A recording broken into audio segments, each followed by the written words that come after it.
예수께로 가면 기쁘세요? 진짜세요? 여러분 그 은혜를 누리시는 사랑하는 성도님들 되시기를 간절히 바랍니다. 그 은혜를 어떻게 누려야 할까? 어린아이와 같은 심정으로 주님 사모하며 나아가는 것. 제가 아까 예배 시작하면서 아이들은 엄마 아빠 보면 어떻다고요? 달려가서 안긴다고요. 저희 막내가 아직은 그렇습니다. 물론 지금은 이제 조금 달라진 게 기분 좋을 때만, 기분 나쁠 때는 요즘 안 와요. 옛날에는 뭐 문 삑삑 소리만 나면 막 소리 지르면서 달려왔는데 그렇습니다. 그러면 아이가 엄마에게 아빠에게 달려오면요, 누가 더 좋아요? 엄마 아빠가 참 기뻐요. 우리도 여러분 주님께 어린아이처럼 달려가십시다. 그러면 누가 기뻐하세요? 하나님 아버지가 참 기뻐하세요. 그게 진짜입니다. 진짜. 아우 목사님, 내가 나이가 몇 갠데 어린아이처럼 어떻게 그렇게 가라고요? 안 되는데. 아우 돼요. 왜? 하나님이 몇 살이세요? 그렇더라고요. 90 넘으신 노모가 70 넘은 아들을 볼 때 뭐라고 봐요? 내 새끼 아들 그럽니다. 아들은 뭐라고 해요? 엄마 부릅니다. 왜요? 나이가 먹어도 아이는 아이예요. 그러면 하나님은 연세가 어떻게 되실까요? 인간의 나이가 100이 넘어도요, 하나님의 연세는 도저히 헤아릴 수 없는 영원하신 그분이시기 때문에 우리 하나님 앞에서 100살이 돼도 아빠, 그렇게 어린아이처럼 달려가면 주님이 기쁨으로 우리를 맞아주실 줄로 믿습니다. 그렇게 주님께 기쁨으로 달려나가시는 우리 귀한 어린이 주일 예배를 드리는 우리 모두가 되시기를 간절히 바랍니다. 왜냐하면 아까 우리 말씀 통해서 읽었던 것처럼 예수님은 어린아이들을 참 기뻐하세요. 우리도 어린아이들 참 보면 예쁘죠? 기쁨이잖아요. 예수님께서도 그렇게 아이들을 기쁨으로 바라보아 주셨어요. 사랑하니까, 사랑하면 그렇게 기쁨으로 보입니다. 사랑하면 기쁨으로 이렇게 안아줍니다. 그리고 사랑하면 그 상대방이, 내가 사랑하는 그 상대방이 나의 기쁨이 되고 힘이 됩니다. 여러분 그렇죠? 여러분에게 기쁨을 주는 거, 소망을 주는 거, 힘을 주는 거 뭐가 있을까요? 돈? 돈 여러분 기쁨이 되시죠? 갑자기 돈이 생겼어요.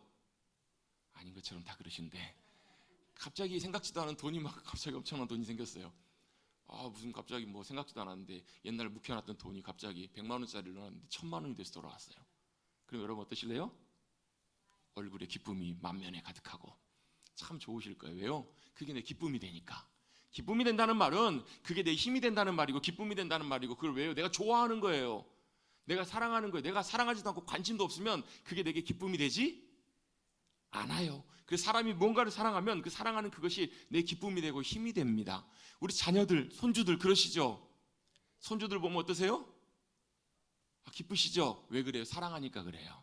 사랑하면 기쁨이 되고 힘이 됩니다. 사랑하는 사람도 마찬가지고 사랑받는 사람도 마찬가지입니다. 그래서 주님께는 누가 어린아이 같은 심정으로 나아가는 우리들을 하나님의 자녀로 삼아주시고 받아주시고 안아주시고 기뻐해 주십니다.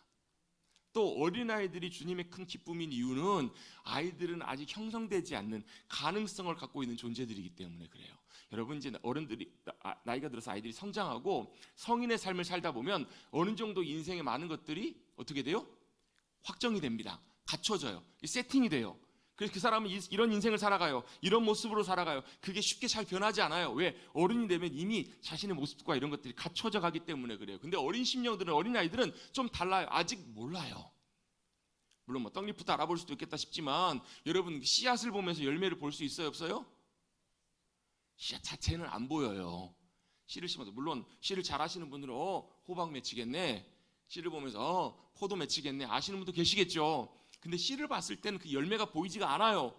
근데 어때요? 그 씨에 뭐가 있으면요, 생명이 있으면, 심겨지면 나중에는 결국은 그 씨가 꽃이 피고 열매를 맺어요. 씨의 모습은 별 볼 일 없지만 그 씨가 어떻게 해요? 나중에 자랐을 때, 꽃이 피었을 때 얼마나 아름다운 모습으로 얼마나 많은 열매를 맺을지 우리는 다 알 수가 없어요. 그런데 그 안에 생명이 있으면 열매가 맺힙니다. 그걸 바라보는 것, 그것이 바로 믿음이고 비전이에요. 하나님께서는 어린아이들을 그렇게 바라보고 계세요. 그래서 여러분 우리도 사랑하는 어린아이들을 많이 축복해 주십시다. 사랑하는 어린아이들을 위해서 많이 기도해 주십시다. 어떻게? 하나님의 기쁨으로 풍성한 주님의 영광의 열매들 많이 맺는, 주님이 기뻐하시는 귀한 주님의 자녀들로 자라갈 수 있도록 그렇게 많이 기도해 주시는 사랑하는 성도님들 되시기를 주님의 이름으로 축복합니다.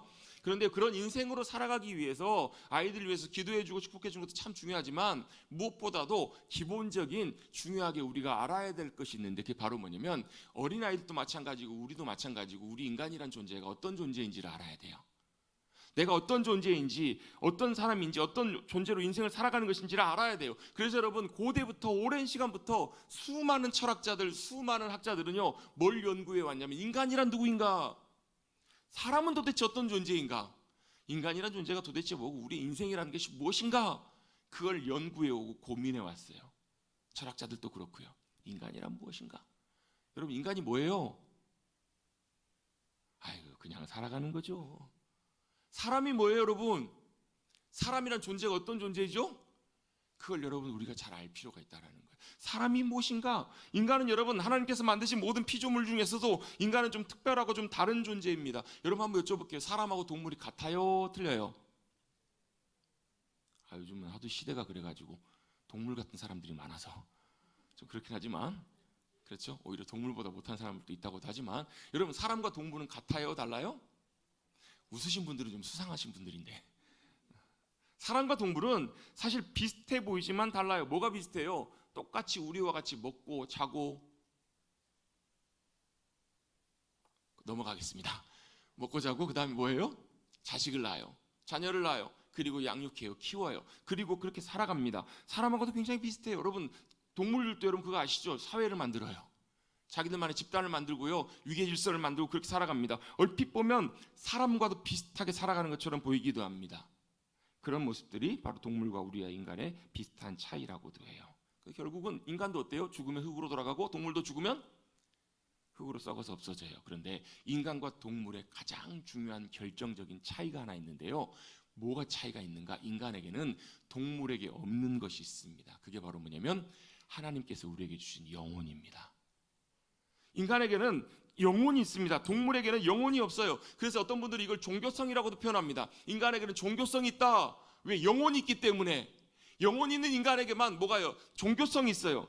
한 목사님이 외국에 설교를 하러 집회를 인도하러 가셨는데요. 어떤 분이 나오시는데 가방을 하나 들고 오셨어요. 만나러 나오셨는데 성도님이 무슨 가방인가 봤더니 그 안에 뭐가 들어있어요? 개가 들어있어요. 놀라신 분이 계시네요. 요즘 강아지를 그렇게 잘 모시고 다니잖아요. 집에서 기르는 애완견을 데리고 나왔네요. 데리고 나왔는데 어떻게 해요? 목사님하고 대화하면서도 이러시는 거예요. 예, 목사님한테 인사해야지. 그런 강아지 보신 적 있으세요? 왜요? 딸처럼 그렇게 키우는 거잖아요. 자기 자식처럼. 예, 목사님한테 인사해. 야, 우리가 이렇게 같이 온 게 얼마나 좋은 건지 몰라. 이렇게 자꾸 대화를 하는 거예요. 자꾸 그의 개에게 얘기를 합니다. 그래서 자식처럼 막 그렇게 얘기를 해요. 한참 후에 얘기를 다 하고 나서 그러고 나서 어때?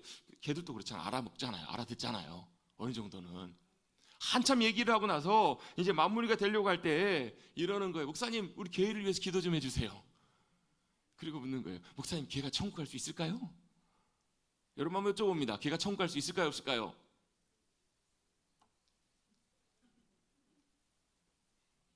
성경을 찾아봤더니 개가 천국 간다는 말이 있나 없나? 개가 천국 갈 수 있을까요? 없을까요? 그 차이가 이거라는 거예요. 여러분 개가 기도하는 거 보셨어요? 개가 찬송하는 거 보신 적 있어요? 기도 흉내는 냅니다. 어른들이 사람들이 하면 주인들이 하면 손도 모으고 눈도 감고요. 찬양하면 막 따라하는 것도 같기도 합니다. 예전에 제가 신방을 갔더니요. 그 집에 개가 있는데 막 돌아다니다가 예배드리자 그러니까 가만히 앉아 있어요. 예배 끝날 때까지 안 움직여요. 여러분 근데 그게 개가 예배드렸다고 할 수가 없죠. 왜요? 개에게는 뭐가 없어요? 영혼이 없어요. 걔는 영적인 존재가 아니기 때문에 그래요. 걔가 천국 갈 수 있을까? 저는 아니라고 봐요. 왜요? 걔에게는 영혼이 없기 때문에 죽으면 이 땅에서 흑으로 돌아가요. 천국에 걔가 있을지는 모르겠어요. 근데 그 개는 천국에 있는 개지 이 땅에 사는 개하고는 차원이 다른 개일 수 있을 거예요. 이건 전적으로 제 추측입니다. 왜요? 개에게는 영혼이 없기 때문에 죽으면 그냥 그대로 죽는 대로 없어지는 거예요. 여러분 개도 사람만큼 모성애가 대단해요. 사람만큼 신의도 대단해요. 오히려 어떨 때는 사람보다 더 주인을 더 신뢰하는 그런 개들도 많아요. 그죠? 그런 게 보신 적 있으시죠? 그렇잖아요. 저 얼마 전에 어떤 영상을 보는데요. 주인이 심장병 때문에 몸이 안 좋아가지고 이제 오늘 내일 하나 봐요. 병원에서 어쩔 수 없어가지고 밤에 잘 때는 산소호흡기를 끼고 자니까 개가 주인 곁을 안 떠나는 거예요. 잘 때는 어때요? 주인 품에 딱 안겨가지고 굉장히 큰 개인데 리트리버인데 주인 품에 딱 안겨가지고 있는 거예요. 왜요? 주인이 이제 많이 아프다는 거예요. 또 이제 죽을 날이 멀지 않았다는 걸 걔도 직감적으로 아나 봐요. 그러니까 걔가 주인이 고맙다고 하면서도 이제 가서 더 편하게 자 그러는데도 안 떠나요. 주인이 얼마나 감동을 받는지. 어떨 때 보면 사람보다 더 감동적인 그런 게 또 개이기도 해요. 그런데 그러할지라도 개와 인간의 가장 큰 차이는 바로 영혼이 없기 때문에, 영이 없기 때문에 개는 결국은 죽어서 흙으로 돌아갈 수밖에 없어요. 하나님께서 유일하게 이 모든 만물 가운데 인간에게만 하나님의 영혼을 불어넣어 주셨어요. 그래서 우리에게는 뭐가 있어요? 영혼이 있다고요. 그래서 여러분, 믿는 사람이든 안 믿는 사람들이든 사람들이 보이면 다 모아요. 모이면 뭐하냐면 종교가 만들어져요. 뭐 무속신앙이든 뭐든 다 만들어져요. 심지어 그거 아세요? 무신론자들도 신을 믿는 거? 무신론자들도 자기 신이 있어요. 과학자들, 천문 우주과학을 연구하는 과학자들도요, 자기들이 연구해 보면서 내린 결론이 그거예요. 우리가 도저히 이해할 수 없는 부분이 있다. 이거는 신이 하는 일이다. 하나님을 믿지 않지만 이렇게 인정한다라는 거예요. 왜요? 우리 안에는 뭐가 있어요? 영혼이 있고요, 영적인 그런 사모함과 갈망이 있다고요. 전도서 3장 말씀해 보면 사람에겐 다 때가 있는데 사람에게 하나님께서 뭘 주셨냐면 영원을 사모하는 마음을 주셨다는 거예요. 사람은 그래서요, 믿든 안 믿든 교회를 다니든 안 다니든 뭘 아냐면, 우리 죽음 이후에 뭔가가 있구나. 그리고 죽음 이후에 심판받을 지옥이 있을 것 같고 천국이 있을 것 같은 그런 마음들이 우리 마음속에 드는 이유는 우리 마음속에 뭐가 영혼이 있기 때문에 그렇다라는 거예요. 그래서 우리에게 제일 중요한 것이 바로 이것입니다. 우리의 영혼이 있기 때문에 우리의 영혼의 주인이 되시는, 우리에게 영혼을 허락해 주신 영혼의 생명이 되시는 하나님과의 관계가 너무너무 중요해요. 왜? 우리의 영혼은 우리가 잘 관리한다고 관리할 수 있는 부분이 아니에요. 우리 영혼의 생명은 하나님께 주셨기 때문에, 누구와요? 영혼이 하나님께로부터 왔기 때문에 영혼의 생명도 누구에게 달려있다고요? 같이 한번 해보시겠습니다. 하나님께. 여러분, 우리 영혼의 문제는 하나님께 달려있어요. 우리가 돌을 많이 닦는다고, 우리가 선행을 많이 한다고, 우리가 많은 노력을 한다고 우리의 영혼의 문제가 해결되지 않아요. 왜? 우리의 영혼은 하나님께로부터 왔기 때문에 누가요? 하나님이 우리의 영혼에 생명을 주셔야 돼요. 그것이 바로 우리의 인생의 삶이에요. 하나님과의 관계가 끊어지면서 우리의 영혼의 관계의 생명도 끊어졌어요. 그래서 어떻게 해요? 우리 영혼의 생명이 끊어졌기 때문에 그런 우리 인간을 향해서 누가 오셨어요? 하나님이 직접 저와 여러분을 찾아오셨어요. 어떻게 해요? 인간의 모습으로. 그분이 누구시죠? 예수님이세요. 그리고 예수님이 승천하시고 우리를 떠나가신 다음에 약속을 하나 하세요. 내가 떠난 다음에 나와 똑같이 함께 할 분을 보내주시겠다고. 그분이 누구세요? 같이 한번 따라서 해보겠습니다. 보혜사 성령님이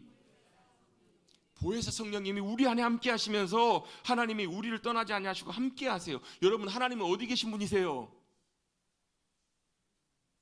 모르겠는데요. 하나님 어디 계신 분이세요? 어디나 다 계실 수 있는 분이세요. 천지만물을 지으시고 주관하시는 하나님, 그걸 뭐라고 해요? 한자어를 써가지고 편재라는 말을 써요. 편재. 두루편자. 어디나 계신다고. 하나님은 하늘에도 계시고 땅 밑에도 계시고 에베레스산 꼭대기에도 계시고 우주 끝에도 계시고 어디나 다 계실 수 있어요. 이곳에도 계시고 저곳에도 계시고. 이게 편재인데요, 편재보다 조금 더 중요한 의미가 있어요. 임재라는 표현이 있어요. 임재는 뭐냐면 어디나 계실 수 있는 하나님이 특정하게 어느 곳에 하나님이 함께 하심을 나타내 주시는 것이 임재예요. 임재가 중요해요. 왜? 임재로 함께 해 주실 때 우리가 뭘 알게 되냐면, 하나님 살아계신 분이시구나. 하나님 그리고 우리와 함께 하시는구나. 이걸 하나님의 임재를 경험할 때 만나고 경험할 수 있어요. 하나님이 우리를 찾아오셨어요. 그 하나님을 어떻게 만나는가? 하나님 우리 가운데 임재로 함께 해주실 때 우리를 찾아와 주시고 우리가 그 주님을 사모함 가운데 만나게 될 때 그 하나님을 만날 수 있게 되는 거예요. 근데 이 하나님과의 만남은 한 번 만나고 끝날 것이 아니라 한 번 보고, 두 번 보고, 세 번 보고. 자꾸만 보고 싶네 하신 분들은 한 번 보고, 두 번 보고, 세 번 보고. 뭐예요? 한 번 만나고 두 번. 여러분, 사람을 알려면요 어떻게 알아야 돼요?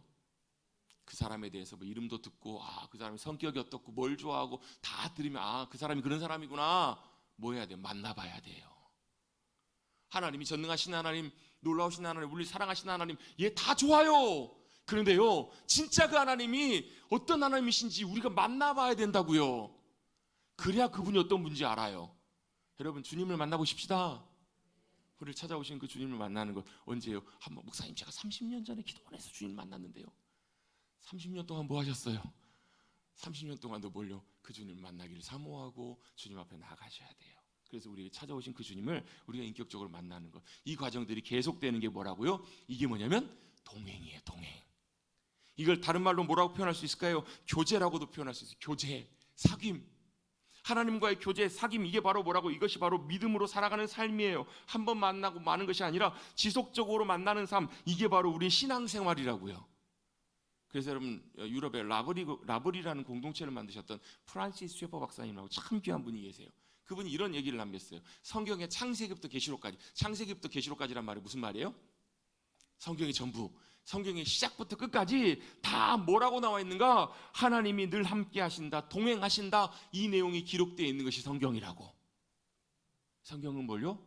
하나님이 우리와 함께하고 계신다, 함께하기를 원하신다, 이걸 기록한 책이 바로 성경이라는 거예요. 그리고 이것이 우리의 신앙생활입니다. 근데요, 누구는요? 마귀는, 사탄은 뭐라고 속이냐면, 야, 너 혼자 잘 살 수 있어, 하나님 말고, 하나님 필요 없고 하나님 없이도 잘 살 수 있어 하는 게 바로 사단 마귀예요. 사단 마귀가 제일 먼저 처음 등장했던 곳이 어디냐면, 창세기 3장에 보면 에덴 동산에서 아담이 있을 때, 하와가 어떻게 해요? 천사의 방문을 받는 게 아니라 뱀의 방문을 받아요. 뱀이 찾아와가지고 뭐라고 해요? 그 유혹하는 핵심은 뭐냐면, 네가 선악 갖다 먹고 네가 하나님 되라는 거예요. 네가 인생의 주인이 되고 네가 하나님 되어서 네 마음대로 살아라, 하나님 없이, 하나님 필요 없이 네 마음대로 살아라, 이렇게 유혹합니다. 근데 그렇게 됐잖아요. 하나님 떠났더니 어떤 일이 벌어져요? 우리의 생명의 결핍이 찾아와요. 우리의 인생에 많은 것들이 다 부족해요. 채워져야 돼요. 누구를 통해서? 다시 하나님을 통해서. 다시 하나님께서 주시는 은혜로, 생명으로 우리 영혼이 채워져야 돼요. 언제까지요? 주님 다시 오시는 그날까지. 내가 주님 믿고 주님 동행하며 주님과 따라갈지라도 언제까지요? 매 순간 매일매일 그렇게 주님과 따라가며 동행하는 삶을 살아가는 삶, 그 삶이 바로 우리의 신앙생활인 줄로 믿습니다. 그래서 여러분, 우리 로마서 말씀을 쭉 살펴보고 있는데요, 로마서는 복음에 대한 설명을 우리에게 보여주는 책이 바로 로마서라고요. 로마서가 뭘 말씀하고 있다고요? 복음이라고요. 그래서 복음의 핵심이 뭐예요? 복음의 결과가 뭐예요? 같이 한번 따라서 고백해 보겠습니다. 구원. 복음의 제일 결론적인 열매가 바로 뭐냐면 구원이에요. 구원. 저 어렸을 때 맨날 부흥사 목사님들이 구원이 뭔 줄 아느냐? 10원 밑에가 구원이다, 10원보다 1원 부족한 게 구원이다. 근데 요즘 아이들은 잘 모를 것 같아요. 왜? 구원, 원이라는 개념을 잘 모르지 않을까 싶어요. 왜? 10원도 잘 안 쓰잖아요. 거의 대부분 보면 기본이 1,000원부터 시작하는 것 같아요. 요즘 애들은요. 100원짜리도 별로 그냥 의미가 없고. 그런 게 구원이 아니잖아요. 여러분, 구원이 뭐예요? 예, 건져내 주시는 거. 어디서요? 절망과 죄와 사망과 구렁텅이의, 사망의 심판의 구렁텅이로부터 우리를 건져내 주시는 것이 구원이에요. 근데 그걸 다른 표현으로 바꿔보면 뭐라고 바꿀 수 있냐면, 이제는 주님이 우리를 건져내셔서 뭐가 됐냐면, 하나님과 우리가 관계가 회복된 거예요. 하나님과의 우리와 관계가 교제할 수 있는, 교제가 가능하게 됐다고요. 그래서 여러분, 로마서 1장부터는 뭐가 나오냐면, 우리에게 왜 복음이 필요한지, 왜 우리가 죄인이라는 거예요. 죄인 아니신 분 손 들어보세요. 손 내리세요. 너무 제가 빨리 얘기했나 봐요. 어느 누구도 다 죄로부터 자유할 수 없기 때문에 우리에게 뭐가 필요하냐면 복음이 필요하다고요. 그래서 여러분, 앞에는 복음의 필요성을 설명해 주셨다면, 로마서 5장에 가서 결정적인 중요한 선언을 우리에게 하십니다. 로마서 5장 1절 2절 말씀에 뭐라고 말씀하는가? 로마서 1절 2절, 그러므로 뭐 했다고요? 그러므로 우리가 믿음으로 의롭다 하심을 받았다고요. 믿음으로 의롭다 하심을 받았다는 얘기는 뭐냐면, 예수님이 우리의 죄의 문제를 다 해결하셨다는 말이에요. 어떻게 해요? 예수님이 십자가에서 죄를 지으면 뭐 해야 돼요? 벌을 죽어야 돼요. 그러니까 좀 표현이 좀 그러네요. 맞기는 맞아요. 죄를 지으면 벌을 받아야 돼요. 왜? 죄의 결과가 사망이에요. 사망 이후에 심판이 우리를 기다리고. 여러분, 우리 참 너무 안타깝게 요즘 자살하는 분들이 너무너무 많아요. 왜? 너무 고통스럽고 힘드니까. 죽으면 이 고통은 끝나겠지. 너무너무 안타깝게도 죽음 이후에도 그 문제가 해결되지 않으면 여전히 뭐예요? 그거보다 더 감당할 수 없는 큰 고통과 무서운 심판이 우리를 위해서 기다리고 있다고요. 음부의 고통이 기다리고 있어요. 근데 누가요? 예수님이 그 사이에 딱 서셔서 막으셔서 뭐 하신 거예요? 죄에 대한 벌을 주님이 다 감당하셨어요. 다 받으셨어요. 마지막 주님께 돌아가시면서 뭐라고 말씀하세요? 다 이루셨다. 뭘 이루셨다고요? 저와 여러분의 연약한 죄, 저와 여러분이 감당할 수 없었던, 다 책임질 수 없었던 죄를 주님이 다 짊어지시고 해결하셨다. 이게 다 이루었다라는 말씀의 의미예요. 주님이 다 이루셨으면 우리는 걱정할 필요가 어떻게 하면 돼요? 그 주님을 나의 주님으로 모셔드리고 내가 그 주님 안으로 들어가시면 돼요. 주님의 은혜 안에 갈 때 그게 바로 뭐예요? 믿음으로 의롭다 하심을 받았다라는 거예요. 죄가 해결됐기 때문에 어떻게 해요? 자, 여기서 중요한 말씀이 또 나와요. 8장 1절 2절 말씀이 굉장히 중요하게 연결되는데요. 8장 1절 2절 말씀 제가 숙제를 내드렸어요. 암송해 오시라고. 한번 해보겠습니다. 제가 시하는 이유는 빨리 찾으시라고요. 시작.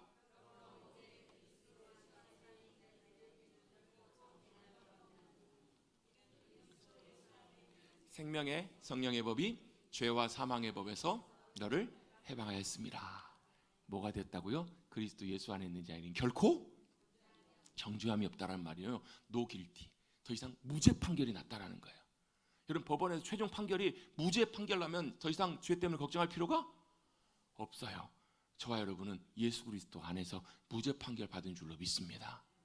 여전히 죄가 있어요. 여전히 연약해요. 근데 누구 때문에요? 예수님 때문에. 예수님이 그 벌을 다 감당하셨기 때문에 너희가 이제 더 이상 무죄다. 죄 때문에 너희가 더 이상 얽매일 필요가 없다. 그러면서 뭐가 법이 바뀌었다고요. 나라가 바뀌었다고요. 죄와 사망에 매여 살고 있던 우리를 주님이 이제는 어떻게 해요? 생명의 성령의 법이 역사하시는 하나님 나라의 백성으로 살게 해주셨다. 이게 바로 로마서 8장 1절 2절의 선언의 말씀이에요. 그래서 사실 로마서 5장 1절 2절로 돌아가면 그리스도 안에서 의롭다 하심을 받았다. 그래서 우리가 어떻게 됐다고요? 그리스도 예수 그리스도로 말미암아 하나님과 화평을 누리자. 하나님과 뭐가 된 거예요? 이제는 관계가 회복된 거예요. 한 분이 연세 많으신 어르신이, 어머니가 이제 임종을 앞두고 있어요. 목사님 가서 임종 예배를 드렸어요. 이제는 더 이상 이제 기력도 없으시고 돌아가실 것 같아요. 근데 그분이 뭔가 몸부림을 치고 계시는 것 같은 그런 느낌을 받으신 거예요. 목사님 예배를 마치고 나가면서 가족들하고 얘기를 나누면서 혹시라도 어머니에게 무슨 해결되지 않는 그런 문제들이 혹시 있냐고, 뭔가 좀 마음에 좀 걸리는 것들이 있냐고 그랬더니 조심스럽게 얘기를 해요. 아들 하나가 있었는데 어머니하고 관계가 완전히 틀어져 버린 거예요. 20년 넘게 어머니하고 연락도 안 하고 찾지도 않고 그렇게 지냈던 거예요. 그런 이 소식을 듣고 목사님이 빨리 그 아들 연락해 보시라고 어떻게 수소문을 해가지고 연락을 해서 어머님 임종을 앞두고 계신다고 아들이 돌아왔어요. 아들이 와가지고 어머니를 봤더니 어머니 눈물이 쑥 흘러요. 그러면 손을 꼭 잡고 마음 편안하게 계시고 그리고 나서 임종을 하시더라는 거예요. 해결되는 거, 관계가 풀리는 거, 그게 여러분 참 중요하잖아요. 누구와 누가요? 하나님과 우리가 화평케 되는, 화목케 되는 관계의 회복을 주님이 이루어 주셨다라는 거. 이게 뭐예요? 이게 구원이라는 거예요. 구원은 하나님과의 우리와의 관계가 회복된 거예요. 그로 말미암아 2절 말씀 보시면 우리가 믿음으로 서 있는 이 은혜의 들어감을 얻었대요. 은혜의 들어감을 얻고 하나님의 영광을 바라보며 즐거워하는 놀라운 권세가 특권이 우리에게 주어진 거예요. 은혜를 누릴 수 있게 해주셨고요. 하나님의 영광을 우리도 맛볼 수 있는, 하나님의 영광을 우리도 누리고 영광스럽게 변화될 수 있는 놀라운 약속을 우리에게 주셨다라고 성경은 우리에게 분명히 말씀해 주고 계세요. 여러분, 하나님과 우리가 예수 그리스도를 통해서 화목하게 관계가 회복된 줄로 믿습니다. 그러하기에 예수 그리스도 안에 있는, 주님 안에 있는, 하나님 안에 있는 놀라운 영광과 풍성한 것들을 우리에게 누릴 수 있게 된 거예요. 자, 구원이 뭐라고요? 하나님과의 우리와의 관계가 회복된 거예요. 그걸 다른 표현으로 바꿔보면 하나님이 우리 아버지가 되시고 우리 하나님의 자녀가 된 거예요. 같이 한번 따라서 해보십시다. 하나님이 나의 아버지, 내가 하나님의 자녀. 이게 구원이라는 거예요. 내가 구원받았다는 것은 하나님이 내 하나님이 되시고, 하나님 입장에서 보면 하나님이 우리를 보실 때마다 너 내 백성이다, 너 내 자녀다, 이렇게 말씀해 주시는 거예요. 이걸 출애굽께서 내가 너의 소유다, 너희가 나의 소유다라고 말씀하세요. 이 소유라는 말은 그냥 단순히 물건을 내 걸 갖고 있는 이런 차원에서의 소유가 아니라요, 내게 가장 소중한 존재가 되는 거예요. 일부 예배 때는 여쭤봤더니 대답을 안 하시더라고요. 안 뺏기려고 그러시는지. 여러분 인생 가운데 제일 소중한 게 무엇입니까? 여러분 뭐가 제일 소중하세요? 안 뺏어가요. 여러분의 인생에서 여러분이 뭐가 제일 소중한지, 왜 여러분이 그게 가장 사랑하고 귀하게 여기는 존재예요. 그게 여러분의 삶의 의미이고 목적이 되실 거예요. 아마 여러분 뭐가 있으세요? 뭐가 제일 소중하세요? 한번 생각해 보세요. 내 인생에서 뭐가 제일 소중하지? 근데요, 하나님은 저와 여러분이 제일 소중하시대요. 저와 여러분이 제일 귀하시대요. 그게 뭐예요? 그게 출애굽기 19장에 나와 있는 하나님의 선언이에요. 너희가 내 말을 잘 듣고 나와 동행하면 너희가 내 소유가 되겠다. 하나님의 것, 하나님의 소유가 됐다라는 거예요. 누가요? 이스라엘이. 누가요? 예수 그리스도 안에서 믿는 하나님의 자녀된 저와 여러분이요. 뭐가 됐다고요? 하나님의 것, 하나님의 것이 되었다고요. 아멘. 저와 여러분이 하나님의 소유, 하나님의 것이 되었다. 이 말은 무슨 얘기예요? 제가 예를 하나 들어볼게요. 병에 걸렸어요. 질병이 걸렸다는 말은 무슨 말이에요? 병균이 들어왔습니다. 병균이 몸에 들어오면 어때요? 먼저 1차적으로 몸에서 면역 체계가 반응을 해가지고 병과 싸웁니다. 질병균과 싸우죠, 그죠? 이기면 안 아파요. 근데 지면 아파요. 열이 나요. 염증이 생겨요. 그럼 어떻게 되는 거예요? 열이 나고 염증이 생기면 그때부터는 뭐가요? 그 질병이 나를 지배하는 거예요. 내가 누가 된 거예요? 누구 거 된 거예요? 질병께 된 거예요. 왜? 아무것도 못해요. 열이 한 40도 정도 돼 보십시오. 사람이 혼미해집니다. 그렇죠? 네. 아픈 건 뭐예요? 질병이 나를 지금 붙들고 있는 거예요. 근데 그럴 때 우리가 고백해야 될 거 있어요. 하나님 그냥 병 고쳐주세요. 여기서 끝이는 것이 아니라 믿음으로 고백해야 될 것이 있어요. 하나님, 저는 질병의 것이 아니라 하나님의 것입니다. 나는 하나님의 소유입니다. 이걸 고백하는 것, 이게 바로 믿음의 고백입니다. 왜요? 하나님이 우리를 그렇게 값주고 사주셨기 때문에, 우리가 하나님의 자녀가 되었기 때문에 이것이 바로 그 의미라는 것입니다. 안 놔주려고 해요. 죄는 안 놔주려고 해요. 그러나 뭐요? 믿음으로 고백하셔야 돼. 나는 하나님의 소유다. 하나님의 자녀다. 출애굽해 있을 때, 출애굽할 때 여러분 이스라엘이 어디 있었어요? 애굽에 종살이 했다고요. 놔줘요, 안 놔줘요?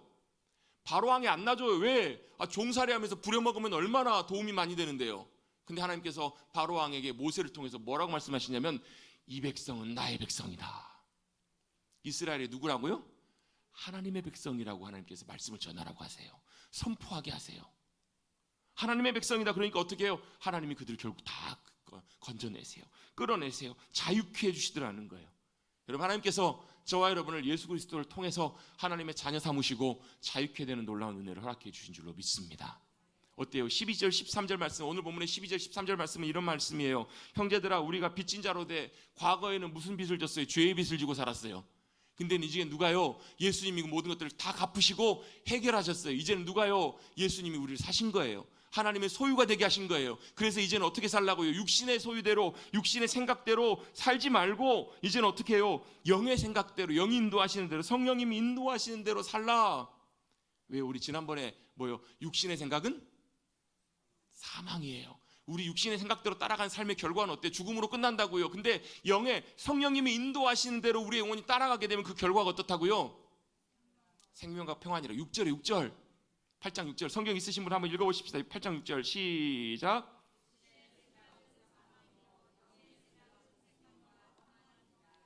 아멘. 육신으로 따라가는 생각과 우리의 삶은요, 결국은 죽는 걸로 끝나요. 절망으로 끝난다고요. 근데 성령님이 인도하시면 따라가는 삶, 우리 영혼에 말씀하신 그분 따라가는 삶에는 생명과 평안이 있습니다. 여러분의 심령 속에 생명의 놀라운 기쁨과 평안함이 함께 하시지 않는다면 점검해 보셔야 돼요. 지난주에 말씀을 나누다가 제가 시간이 없어서 말씀 다 못 나눴는데, 책을 읽다가 재미있는 이야기가 어떤 목사님 책에 있더라고요. 어떤 목사님이 이제 교회 목회를 하시는데 어떤 분이 이제 교회를 나오시기 시작하셨어요. 신앙생활을 하시게 되셨어요. 근데 그분이 벼랑간에 갑자기 얼마 동안 교회를 다니시다가 갑자기 목사님한테 와가지고 따지더라는 거, 마치 멱살을 잡는 것처럼 막 따지면서 하신 얘기가 뭐냐면, 아니 교회 다니고 11조 하면 복 받는다며요. 근데 장사가 왜 안 돼요? 11조 도로 물어내라고 따지는 거예요. 목사님 굉장히 곤혹스러우셨대요. 이게 뭐예요? 안타깝지만 이분은 기도하고 교회는 다니실지 모르지만 그분의 생각과 마음은 여전히 육신의 생각이에요. 그 결과가 사실 좋지 않아요. 물론 돈도 필요합니다. 형통함도 필요합니다. 다 중요합니다. 그런데 우리가 뭘요? 성령님이 인도하심을 따라갈 때 주시는 은혜와 복을 누려야지, 우리 원하는 거, 우리 생각대로 따라가는 것에는 결과가 어때요? 여러분 한번 생각해보세요. 여러분 원하는 대로, 여러분 욕심 부리고 여러분 원하는 대로 살아보세요. 결과가 어떻게 돼요? 싸움밖에 더 나요? 제가 너무 과격하게 말씀드렸나요? 여러분의 생각과 마음 따라가다 보면요, 잘된 것 같고 좋은 것 같지만 그 모든 결과의 끝이 어떻게 끝나요? 죽음으로 끝나요. 여러분 진시황 아시죠? 진시황, 중국을 최초로 통일했던 진시황, 만리장성을 쌓고 어마어마한 업적을 이루어요. 그 사람이 나이가 들어가고 죽음에 대한 두려움이 있어가지고 어떻게 영생불사를 위해서 안 죽으려고 불로초를 구했는데 못 구하잖아요. 불로초가 있을 리가 없죠.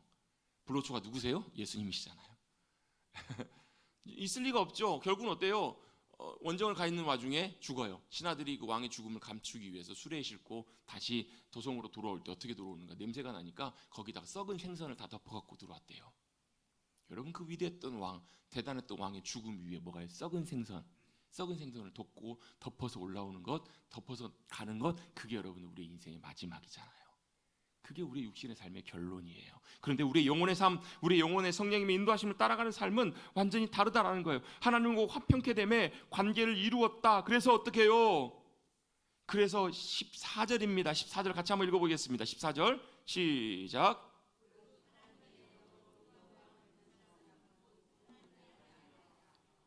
아멘. 어떻다고요? 하나님의 영, 성령님의 인도하심을 받는 사람들은 하나님의 아들이라고. 난 딸인데 여잔데요. 여러분 이 안에 다 포함이 되어 있습니다. 그 당시에는 아들에게 모든 권한이 있었기 때문에 아들이라고 표현한 것이지 아들, 딸, 자녀 다 포함된 의미입니다. 누구라고요? 성령님이 우리의 삶을 인도하시는 그 삶이 바로 누구라고? 하나님의 아들, 하나님의 자녀라고 선언하고 계세요. 여러분 성령님이 인도하심을 따라 살고 계십니까? 그렇다면 여러분 하나님의 자녀예요. 이런 분 계세요. 나는 불순종하고 맨날 못 따라가는데요. 우리의 연약할지라도, 우리의 연약함과 부족함이 있을지라도, 비록 지금은 잘 못 따라간다고 할지라도 성령님이 우리 안에 계시면서 하시는 것이 있어요. 뭐예요?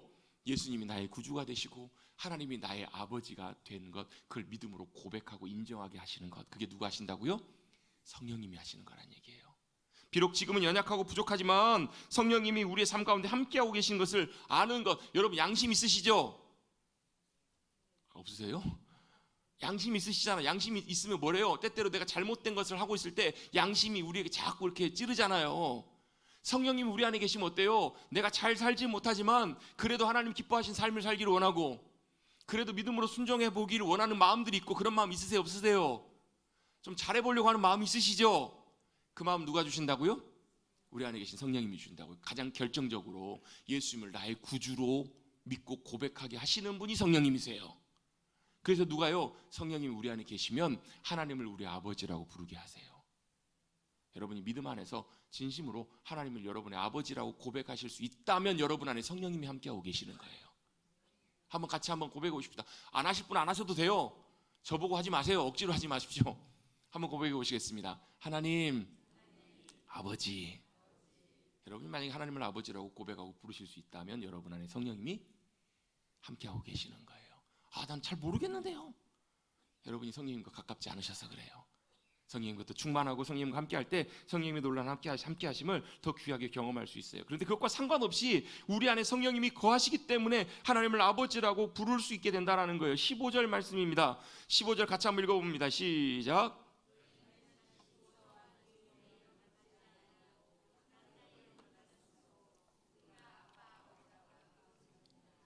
아멘. 무슨 영을 받았다고요?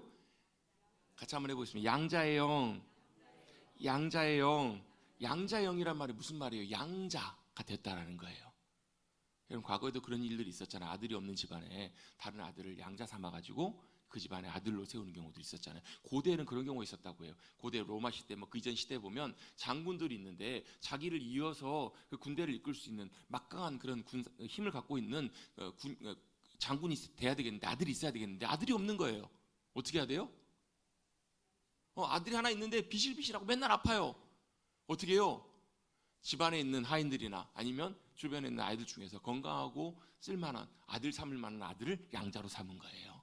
그리고 뭐래요? 그 아이를 가정교사를 붙여가지고 가르치고 훈련시키고 준비시켜가지고 아버지를 뒤를 이어서 그 아버지 역할을 할 수 있는 아들을 삼은 거예요. 이걸 뭐라고 하냐면 양자라고 해요. 심지어는 자기 아내를 양자로 삼기도 했다고 합니다. 아니 아내면 아내지 왜 양자를 삼아?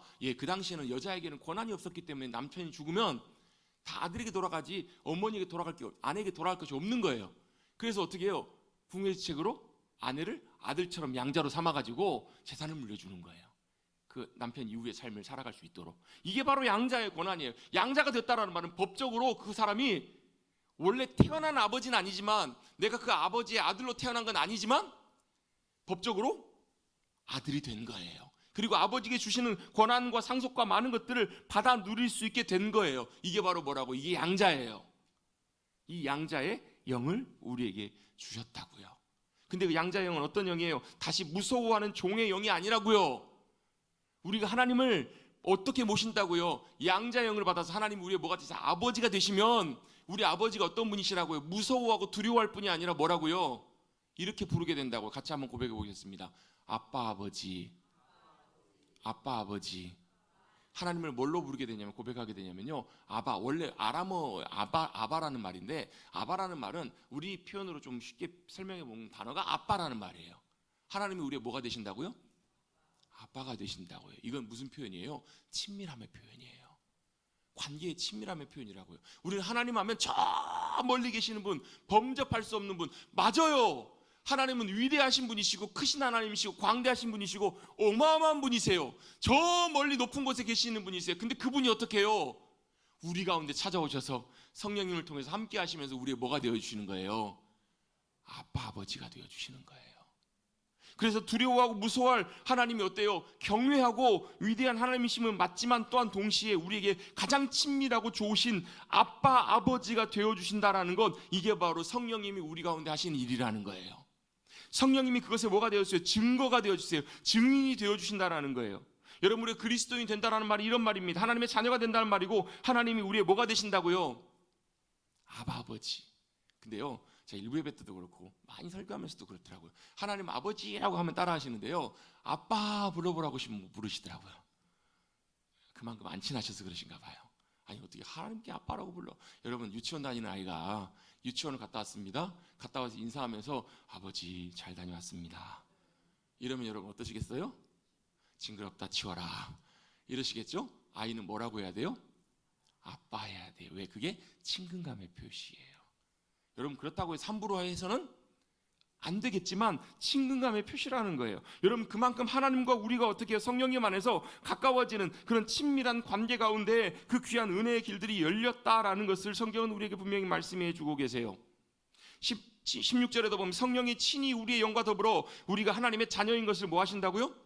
증언하신다고요. 성령님이 우리의 뭘요? 하나님의 자녀가 되어서 하나님이 우리의 뭐가 되신다고요? 아빠, 아버지가 되셨다라는 것을 증언해 주고 계신다라는 거예요.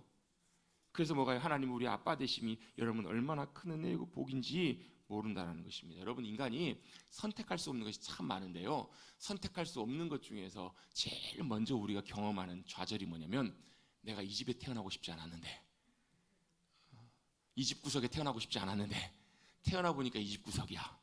이거 내가 선택할 수 있어요? 없어요? 없어요. 내가 저 집에 태어났어야 되는데.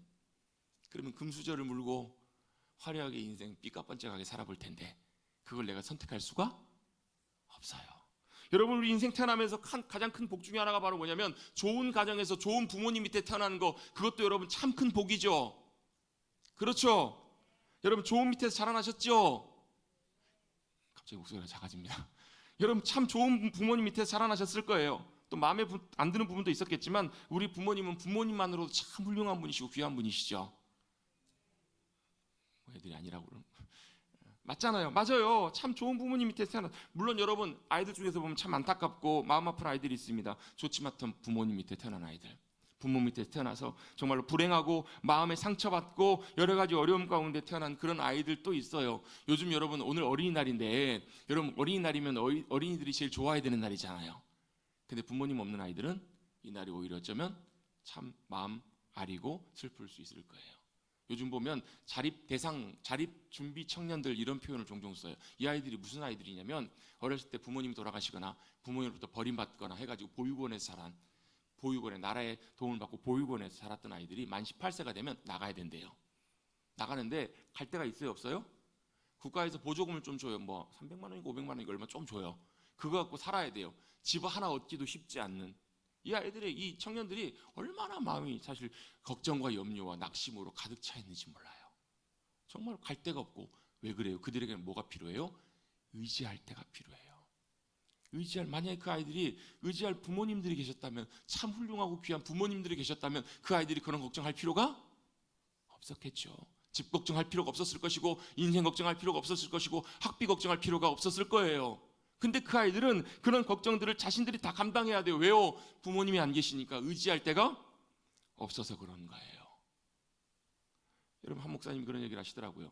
어렸을 때 학교를 다니고 있는데 학교 끝나고 이제 막 학교 마무리됐을 때 성적표를 받았는데, 평상시에는 자기가 그 친구보다 훨씬 더 공부를 잘했는데 옆에 지나가다 그 옆에 친구 성적표를 살짝 봤더니 자기보다 점수가 더 높게 나온 거예요. 그래가지고 그게 너무 서운하고 억울하고 아빠가 집에 와가지고 펑펑펑 울고 계셨더니 아버지가 농사일 마치고 시골에서 이제 들어오는데 아들이 울고 있으니까 물어보셨나 봐 엄마한테. 아이 왜 울어? 그랬더니 뭐 이차 해가지고 성적이 친구보다 이렇게 안 좋아가지고 그것 때문에 뭐 아무튼 서운해가지고 울고 있다고. 그랬더니 아버지가 하시는 말씀이 뭐냐면 아들아 미안하다. 아들아 미안하다. 아버지가 못나서 집이 참 어려워서 내가 너에게 더 잘해주지 못하고 집이 가난하고 못나서 선생님 한 번도 못 찾아뵙고 도움이 되지 못해서 정말 정말 미안하다. 이런 말씀을 아버지가 하시더라는 거예요. 이 목사님이 어린 시절이었는데도 내가 괜히 그런 얘기해가지고 아버지 마음 아프겠다고 그런 생각이 들면서 울음을 딱 그치게 되셨다는 거예요.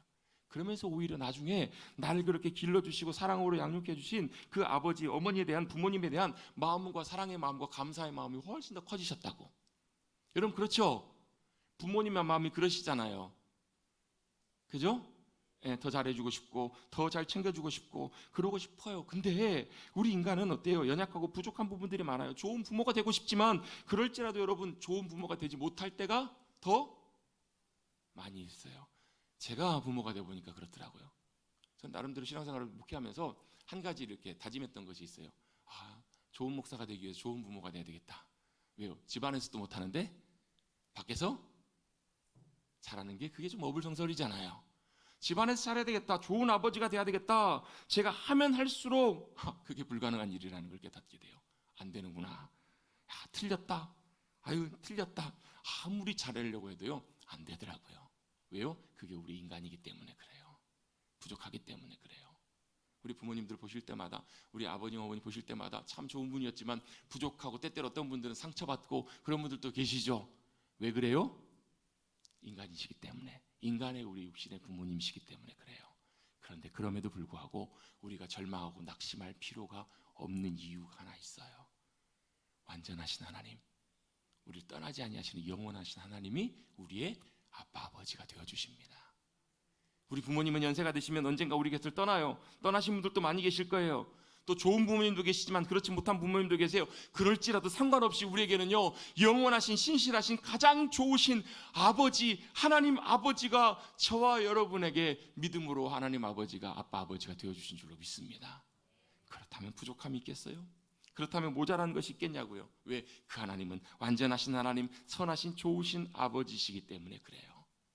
여러분 우리가 믿음 안에서 하나님을 우리의 아버지로 모시고 살아가시는 저와 여러분 되시기를 주님의 이름으로 축원합니다. 17절입니다. 자녀이면 또한 상속자 곧 하나님의 상속자요 그리스도와 함께한 상속자니 우리가 그와 함께 영광을 받기 위하여 고난도 함께 받아야 할 것이라. 하나님을 아버지로 모시고 살아갈 때 때때로 고난도 있습니다. 어려움도 있습니다. 그런데 현재의 고난은 장차 우리에게 나타날 아버지께서 주실 영광과 그 유업과 복과는 비교할 수가 없다라는 거예요. 그 이후에 주실 놀라운 주님의 은혜와 복을 우리가 믿음 가운데 바라보며 그 주님의 영광을 믿음 가운데 바라보며 살아갈 때 우리에게 주실 놀라운 은혜와 복을 하나님을 아버지로 모시고 살아가는 삶 가운데 주님께서 부어주실 줄로 믿습니다. 그리고 어린이 주일을 보내며 우리 사랑하는 자녀들도 그렇게 살아가게 하십시다.